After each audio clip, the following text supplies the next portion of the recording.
India की एक बहुत बड़ी कंपनी है L&T। उस कंपनी के चेयरमैन जिनकी एनुअल सैलरी 50 करोड़ रुपए से भी ज़्यादा है, उनका मानना ये है कि सबको 90 आवर्स यानी 90 घंटे काम करना चाहिए एक हफ्ते में, यानी कि एक दिन में 12 घंटे से ज़्यादा। और हाँ, संडे को भी काम करना चाहिए, क्योंकि इंसान क्या ही करेगा छुट्टी वाले दिन, अपनी वाइफ को कितना ही देख लेगा। Well, these are not my words. आइए एक बार सुन लेते हैं L&T चेयरमैन S.N. सुब्रमण्यम का वो comment. I regret I'm not able to make you work on Sundays, to be honest. If I can make you work on Sundays, I'll be more happier. Because I work on Sundays also. What do you do sitting at home? How long can you stare at your wives? How long can the wife stare at your husband? Come on, get to the office and start working. We want to responsibly report this, so let's start with the basics. एक video viral हुई जिसमें L&T के boss से पूछा गया कि उनकी company में लोग 6 दिन काम क्यों करते हैं, और फिर उन्होंने कहा कि उनका बस चलता तो वो संडे को भी लोगों से काम करवाते, क्योंकि वो खुद भी संडे को काम करते हैं। A lot of people felt that it was a joke at first, but then his company, L&T, issued a statement. I quote, "The chairman's remarks reflect the larger ambition, emphasizing that extraordinary outcome requires extraordinary effort. At L&T, we remain committed to fostering a culture where passion, purpose and performance drive us forward." Unquote. उस video में उन्होंने एक Chinese आदमी से हुई conversation का जिक्र किया।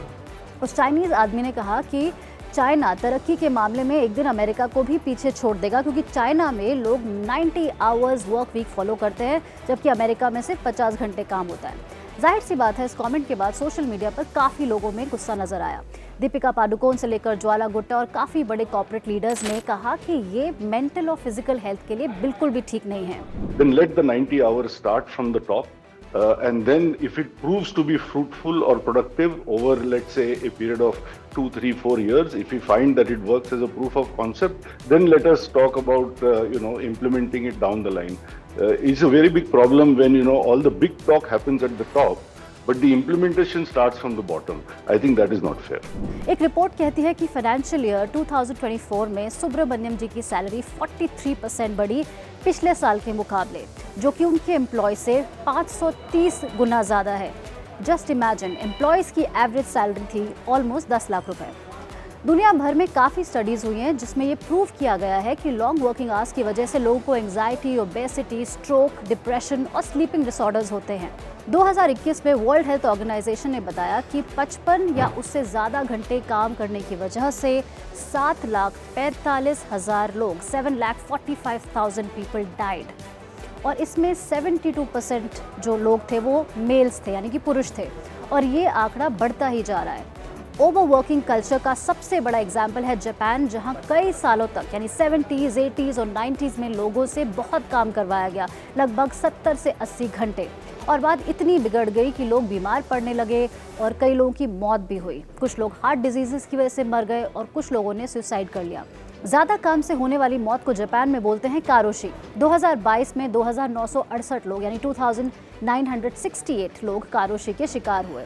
ऑल्दो एक्टिविस्ट का मानना यह है कि मरने वालों की संख्या इससे कई ज़्यादा है। जापान दुनिया के उन देशों में आता है जहां लोग अपनी लीव्स नहीं लेते। उसकी सबसे बड़ी वजह है गिल्ट, लेकिन कई सालों से वहाँ की कंपनीज़ ने अपने पॉलिसीज़ को सुधारने की कोशिश की। जो वहाँ के पहले के प्राइम मिनिस्टर थे, उन्होंने भी काफ़ी पॉलिसीज़ लाने की कोशिश की, और अब थोड़ा बहुत बदलाव वहाँ देखा जा रहा है। जापान से वापस आते हैं इंडिया। देश की तरक्की के लिए ज़्यादा काम करना ज़रूरी है, ऐसा कहने वालों में से थे नारायण मूर्ति जी। I will take this with me to my grave. I am very proud of having worked very hard.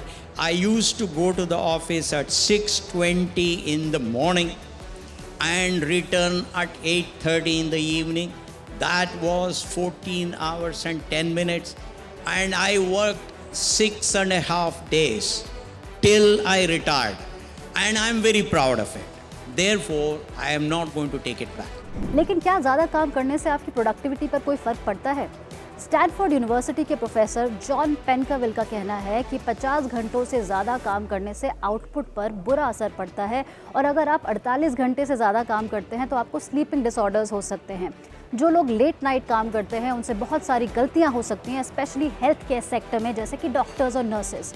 Boston university में एक रिसर्च हुई जिसमें मैनेजर्स ये फ़र्क ही नहीं बता पाए कि किन एम्प्लॉयज़ ने 80 घंटों से ज़्यादा काम किया और किन एम्प्लॉयज़ ने सिर्फ काम करने का दिखावा किया। ओवरवर्क सिर्फ एम्प्लॉयज़ के लिए ही नहीं लेकिन कंपनीज़ के लिए भी ख़राब है। अगर आप सर्विस सेक्टर, हेल्थ केयर या फूड इंडस्ट्री में हैं तो ये और भी बुरी खबर है। अब आप बताइए, what do you think about a 90-hour work week? Let us know in the comment section.